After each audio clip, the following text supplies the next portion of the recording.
the ESA announced that for the first time ever, they caught a dead star coming back to life. It's alive! It's alive! I'm Zach, this is ZakDTV, and I think we need to take a look at this. Back in August of 2017, the ESA's Integral Space Observatory caught X-ray bursts coming from what they thought was a dead star. Well, it turns out, in a weird case of cosmic life support, the neutron star in question is being fed by a nearby red giant. And this red giant is bringing the star back to life. I think we should start with what is a neutron star. Well, a neutron star is the remnants of a star that's about 25 to 30 times the mass of our sun. And stars this big like to eat. And because of that, they burn through their fuel rather quickly. So when they run out of fuel, they collapse in on themselves and explode outward in a supernova. All that extra matter and mass is ejected out into the universe. And what is left is believed to be the sun's core, just about like a 6-mile wide ball of super dense matter. In fact, it is so dense that the electrons are squeezed into the protons, and this turns them into neutrons. The matter a neutron star is made up of is known as neutronium. Neutronium is so dense that a single teaspoon weighs 2 billion tons. And because of how dense they also have an extreme magnetic field.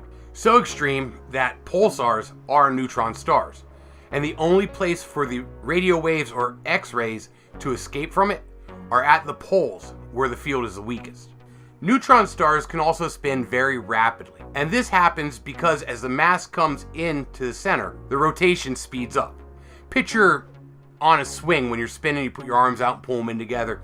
Same kind of idea, only on a much, much larger scale. Well, that brings us back to the neutron star in question. While this star is very strongly magnetized, its rotation is extremely slow, only once every 2 hours. Because of this and its inactivity, researchers were under the assumption that this is a long dead star. However, what makes this situation weird is that the red giant next to it is the remains of a star about 8 times the size of our sun that has also died. So this star has lived out its entire lifespan and for some reason wasn't blown apart by the neutron star when it went supernova. It is extremely rare for this reason then to find a red giant paired up with a neutron star. Binary stars are normal, but a symbiotic X-ray binary is much more rare.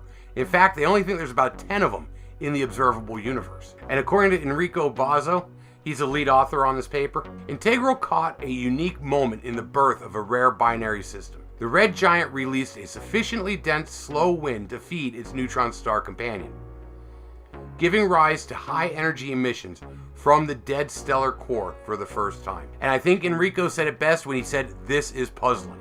It truly is. This is a rare phenomenon to happen in the universe, let alone within our own galaxy. It also brings into question how these two stars came together, how the neutron star was formed.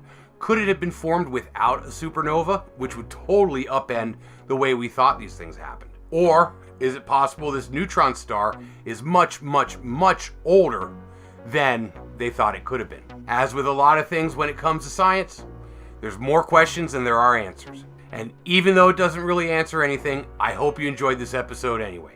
If you did, make sure to click that like button and subscribe so you know when I put out something new. Videos come out Monday, Wednesday, and Friday, so I hope to see you here again soon.